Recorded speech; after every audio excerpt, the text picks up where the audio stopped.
Halo, selamat malam. Saya Ella Indino. Kita lanjut dengan pelajaran 3 dari seri Bible Study The Highway of Life atau Jalan Raya Kehidupan. Apa kabar?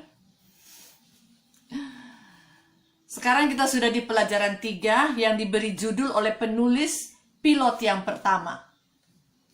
Lucu ya judulnya.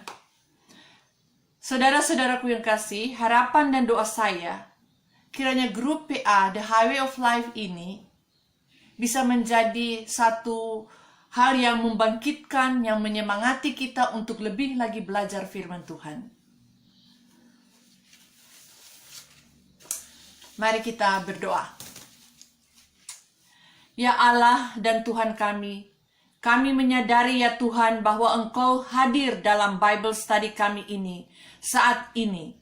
Engkau melihat grup Bible Study ini Tuhan. Engkau melihat kitab suci kami yang akan kami buka. Kami akan membacanya, mempelajarinya, merenungkannya, dan berilah kami ya Tuhan kekuatan untuk mempraktekkannya. Ini semua kami lakukan untuk menyenangkan hati-Mu ya Tuhan. Menyenangkan hati-Mu adalah kerinduan hati kami. Terima kasih Tuhan Yesus. Di dalam nama-Mu kami berdoa. Amin. Pembacaan firman Tuhan dalam pelajaran 3 ini adalah dari Kejadian 5 ayat 1 sampai dengan 32. Saya harap semua kita sudah membacanya. Oke. Pembacaan ini diberi judul keturunan Adam. Oke. Saudara-saudara sekalian, kalau saudara mau mengadakan perjalanan, kira-kira perjalanan yang bagaimana yang Anda sukai? Mengadakan perjalanan dengan train atau dengan kereta api, cek cek cek cek cek cek, atau bus, atau dengan kapal laut, atau dengan perahu layar, atau dengan mobil sendiri. Nah, saudara-saudara yang kekasih, tentu kita suka sekali kalau naik pesawat, kan? Itu lebih enak, lebih cepat, lebih nyaman. Nah, pada pelajaran ini, kita akan bertemu dengan seseorang yang... sebelum saya bertanya, bagaimana, enak kan naik pesawat terong, tapi bagaimana kalau saudara pergi ke udara tanpa pesawat? Bagaimana kira-kira? Nah, kita akan bertemu dengan seseorang di dalam pembahasan kita hari ini tentang seseorang yang pergi ke udara tanpa aircraft, tanpa pesawat. Nah, sebab itu mungkin karena ada cerita itu di dalam pelajaran 3 sehingga penulis Jalan Raya Kehidupan ini memberi judul pelajaran 3 pilot yang pertama. Oke. Di dalam pembacaan yang pertama,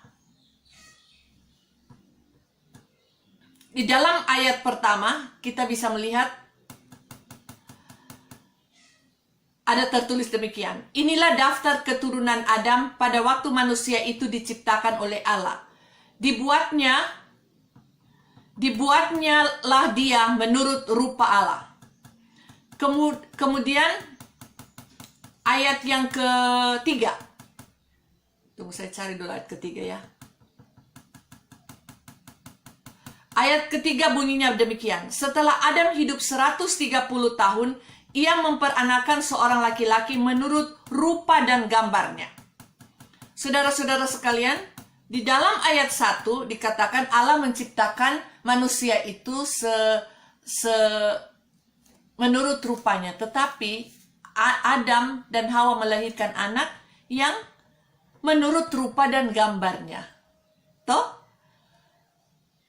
Berbeda bukan?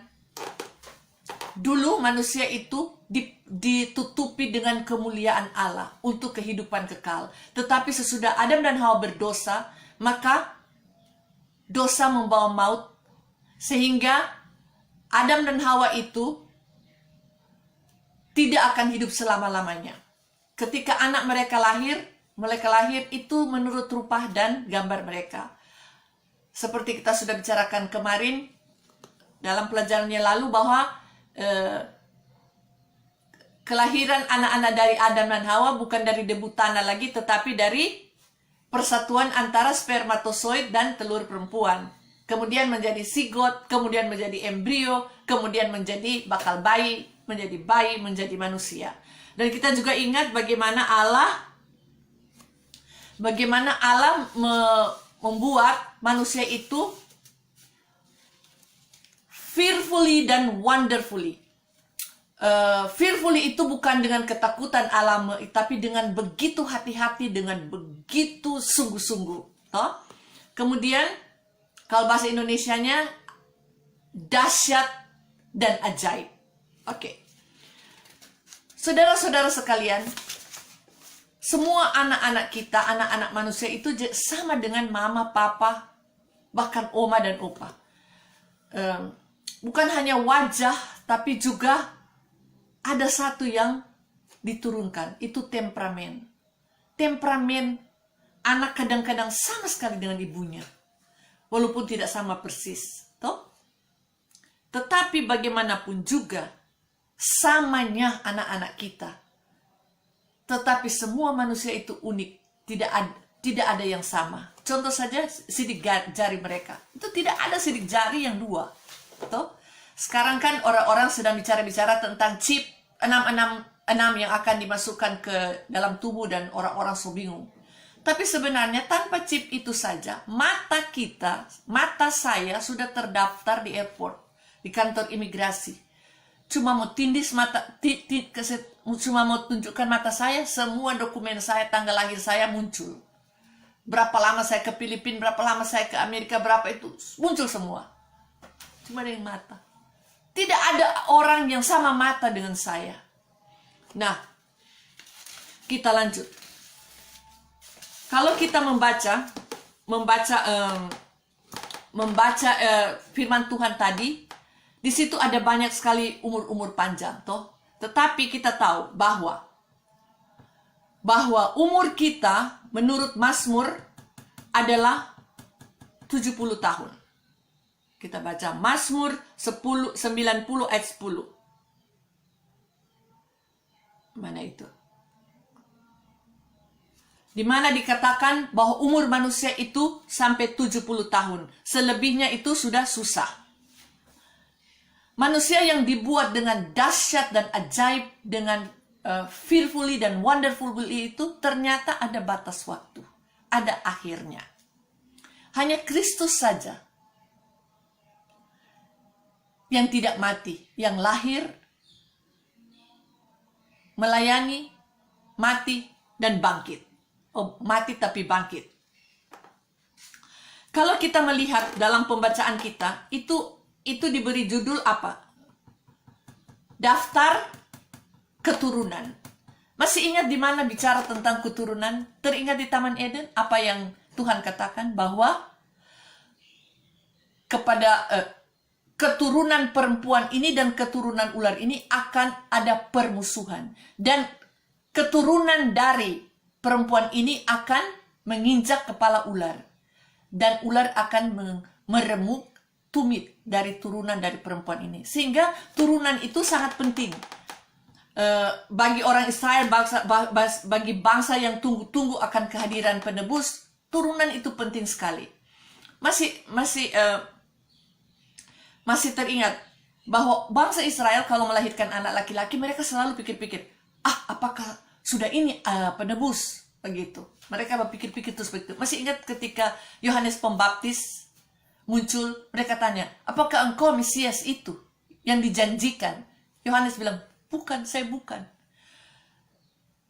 Kalau Mesias itu sedangkan membuka kasut kakinya, saya tidak layak. Toh? Memang mereka tunggu-tunggu itu. Dan sangat penting. Kemudian keturunan yang akan melahirkan penebus itu mereka tunggu-tunggu. Sehingga Maria berkata, aku ini penuh rahmat, Tuhan besertaku. Karena dia akan melahirkan Tuhan Yesus. Tetapi saudara-saudara sekalian, di zaman sekarang ini, kalau kita lihat di peta kita ini, di zaman kita ini, kita ada di airport sini, toh. Di zaman kita ini, disebut zaman anugerah. Zaman ini tidak pernah dinubuatkan sebelumnya, kecuali kepada Rasul Paulus dibuka rahasia itu. Zaman ini tidak ada di dalam nubuatan Daniel. Tidak ada. Karena zaman ini memang bukan zaman yang dinubuatkan. Oke. Di zaman ini diwahyukan kepada Rasul Paulus saja. Kemudian dalam zaman ini silsilah tidak penting lagi. Silsilah tidak penting lagi. Karena zaman sekarang di mana kita hidup ini tidak ada lagi perbedaan antara bangsa Yahudi dan bangsa bukan Yahudi. Ketika bangsa Israel menolak Mesias yang dijanjikan itu mereka tolak secara bangsa. Sehingga semua program Allah untuk bangsa Israel itu stop. Dan mulailah zaman baru yang tidak pernah dinubuatkan, yang diwahyukan hanya kepada Rasul Paulus. Tetapi nanti satu kali kelak akan lagi kembali dilanjutkan, disambung lagi program untuk bangsa Israel. Nanti akan ada lagi itu cerita tentang 12 rasul, 12 bangsa, 12 pintu. Nah, saudara-saudara sekalian, saya akan membaca sebuah ayat di dalam Titus 3 ayat 9, di mana itu silsilah tidak penting lagi, hukum Taurat tidak penting lagi di zaman sekarang ini.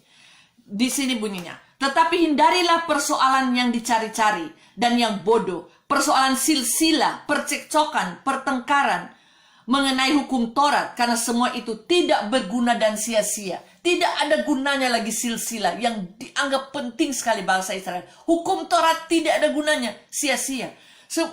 Bayangkan persoalan silsilah itu disejajarkan dengan percecokan dan pertengkaran. Tidak ada lagi guna itu. Tidak ada, sekarang tidak. Nanti mau sambung. Tetapi akan tiba waktunya, nubuatan akan dilanjutkan. Bangsa Israel akan dipulihkan. Dalam kerajaan 1000 tahun nanti, mulai lagi ada istilah-istilah bangsa Israel, istilah 12 para rasul, dan istilah 12 pintu, dan lain-lain. Dulu bangsa Israel itu diutamakan sekali. Dinomor satukan. Tetapi sekarang Alkitab berkata tidak ada lagi perbedaan antara bangsa Yahudi dan bangsa bukan Yahudi. Kita kembali lagi. Perhatikan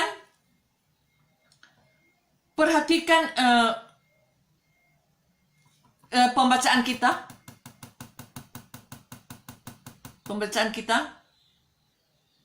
Tunggu ya. Oke. Pembacaan kita. Yang di mana itu? Masih ingat? Kejadian 5 ayat 1 sampai dengan 32. Di situ ada tertulis silsilah. Ini lahir, ini mendapat anak sekian umurnya. Kemudian diakhiri dengan 3 kata. Lalu ia mati. Jadi Adam mencapai umur 930 tahun, lalu ia mati. Kemudian terus lagi.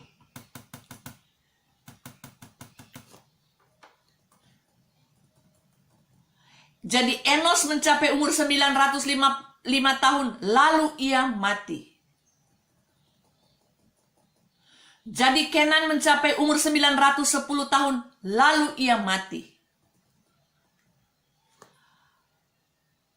Mahalalel mencapai umur 890, lalu ia mati. Kemudian Jarel mencapai umur 962 tahun, lalu ia mati.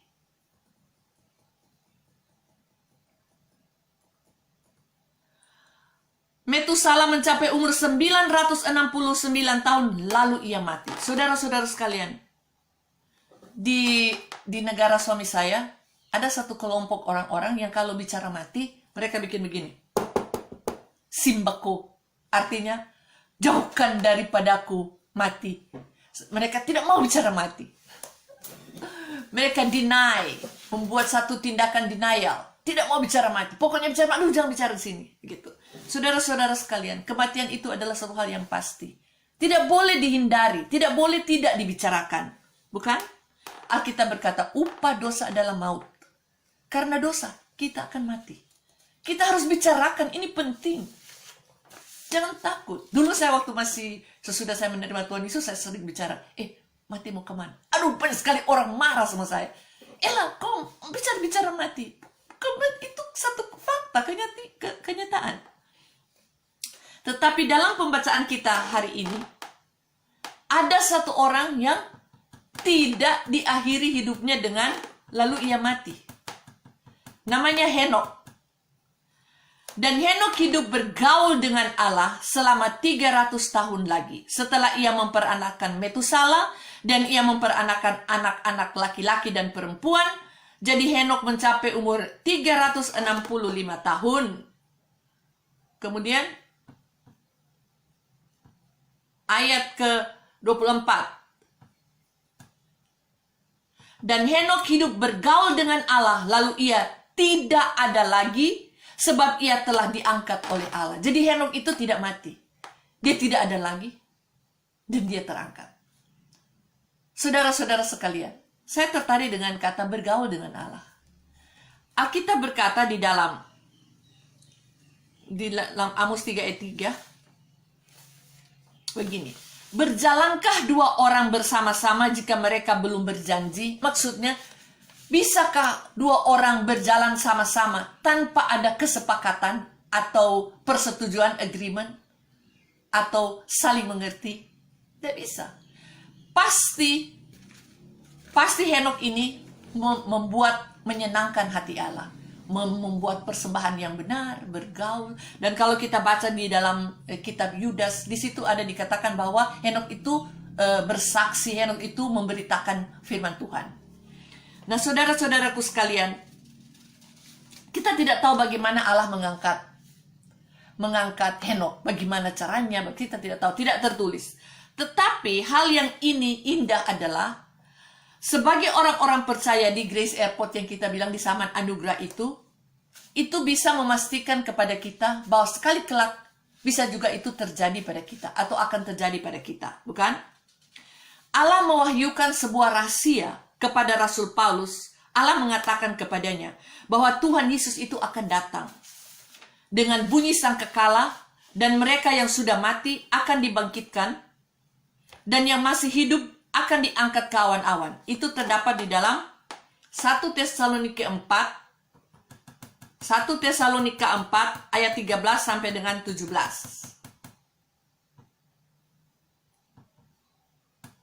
Oke, saya akan baca. 1 Tesalonika 4 ayatnya ke-15 sampai dengan 17. Ini kami katakan kepadamu dengan firman Tuhan. Kita yang hidup, yang masih tinggal sampai kedatangan Tuhan, sekali-kali tidak akan mendahului mereka yang telah meninggal. Sebab pada waktu tanda diberi, yaitu pada waktu penghulu malaikat berseru dan sangkakala Allah berbunyi, maka Tuhan sendiri akan turun dari surga, dan mereka yang mati dalam Kristus akan lebih dahulu bangkit. Sesudah itu, kita yang hidup, yang masih tinggal, akan diangkat bersama-sama dengan mereka dalam awan menyongsong Tuhan di angkasa. Demikian kita akan selama-lamanya bersama-sama dengan Allah. Nah, saudara-saudara sekalian, ini orang-orang menyebut peristiwa ini sebagai rapture. Rapture yang artinya pengangkatan orang-orang percaya. Kumpulan orang-orang percaya ini dalam peta kita itu ada di Grace Airport. Disitulah ada orang-orang kita ini yang menunggu-nunggu saat kita akan diangkat Tuhan. Orang-orang percaya ini termasuk saudara dan saya. Kalau saudara percaya Tuhan Yesus sebagai Tuhan dan Juru Selamat dan menerimanya, kita ini termasuk dalam satu gereja yang disebut gereja tubuh Kristus. Gereja tubuh Kristus ini bukan sebuah denominasi atau satu organisasi, bukan. Tapi gereja tubuh Kristus ini adalah orang-orang yang sudah percaya dan mempercayakan dirinya kepada Tuhan Yesus, Sang Penebus dosa itu. Mereka percaya dan sudah dimeteraikan oleh Roh Kudus ketika mereka percaya oleh Roh Kudus ke dalam tubuh Kristus.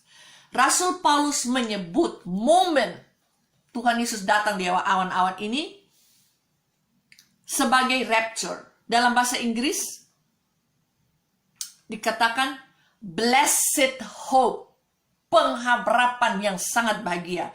Atau event itu sebagai penggenapan pengharapan yang penuh bahagia. Itu terdapat dalam Titus 2 ayat 3. Titus 2 ayat 3. Saya baca saja karena indah sekali ini. Titus 2 ayat Titus 2 ayat 3. 13. Demikian bunyinya, dengan menantikan penggenapan pengharapan kita yang penuh bahagia dan pernyataan kemuliaan Allah yang maha besar dan juru selamat kita Yesus Kristus.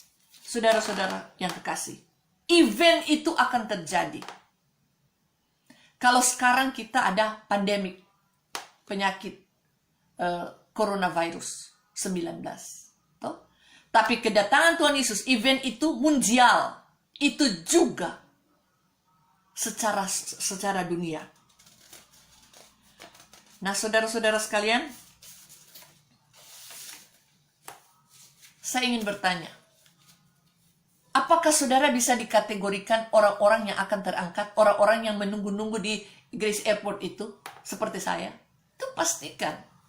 Kemudian, kalau ya, maka marilah kita sementara menunggu kedatangan great event itu, event besar itu, event yang bahagia itu, marilah kita terus-menerus menceritakan pada orang lain.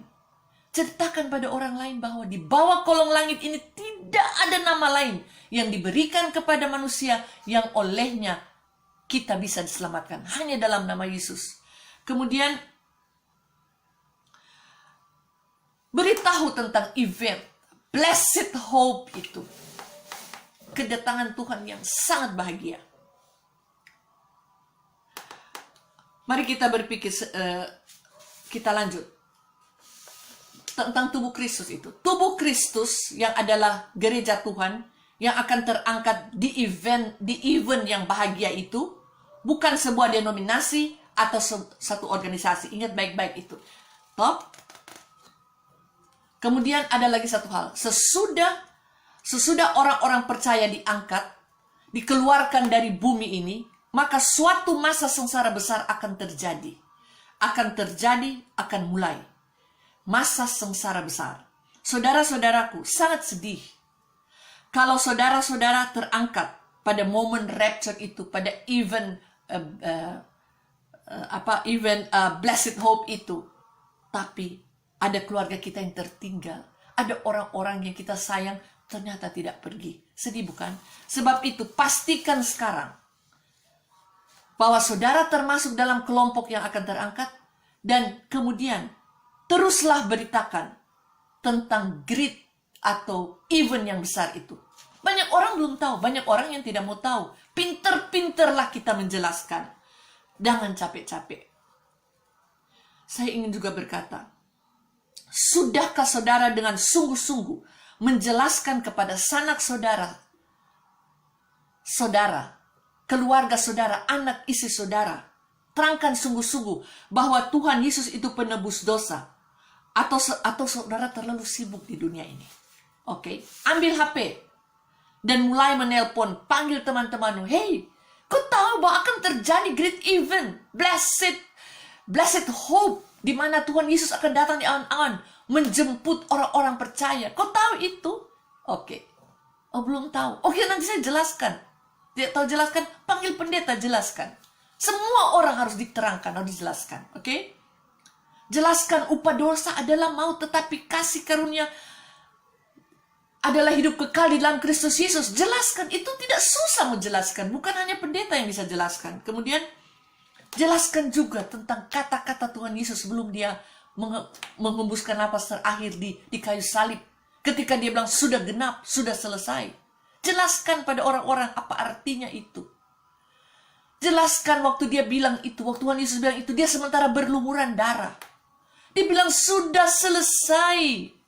Jelaskan sama orang-orang. Supaya orang-orang juga bisa berbahagia seperti kita. Bukan? Oh, blessed hope yang akan datang. Kedatangan Tuhan Yesus untuk gereja tubuh Kristus ini adalah kedatangan yang sukacita sekali. Akan datang kedatangan berikut yang akan diawali dengan sengsara besar. Itu bukan pengharapan orang-orang di zaman kita itu. Itu program nubuatan Allah. Nanti berikut kita akan belajar satu kedatangan Yesus yang lain. Dan kita bandingkan antara dua kedatangan ini. Yang satu senang, yang satu, oh my God, the wrath of the Lord. Marah Tuhan yang begitu besar. Dua. Tuh, itu tidak sama. Minggu depan kita akan belajar tentang kedatangan Tuhan Yesus yang lain. Yang masih akan datang lagi. Oke? Nah, demikianlah pelajaran kita lagi ini. Terus belajar di rumah, belajar dan belajar. Kalau ada pertanyaan, bertanya saja. Dalam pelajaran 4 nanti pada hari Jumat 1 Mei 2020 jam 8 malam waktu Indonesia bagian tengah, kita akan melihat tentang penghukuman besar sesudah Henok terangkat. Terima kasih, Tuhan memberkati. Mari kita berdoa. Tuhan Yesus, terima kasih untuk firman-Mu, untuk berita tentang kedatangan-Mu di awan-awan yang adalah blessed hope, kedatangan yang penuh sukacita. Terima kasih Tuhan, kami menunggu kedatangan-Mu. Terima kasih Tuhan Yesus, berkatilah kami yang mendengarkannya dan akan mendalami lagi firman-Mu, karena firman-Mu membebaskan kami, firman-Mu menyenangkan, memperbaiki kelakuan, mengajar kita dalam berbuat baik. Terima kasih Tuhan Yesus. Amin.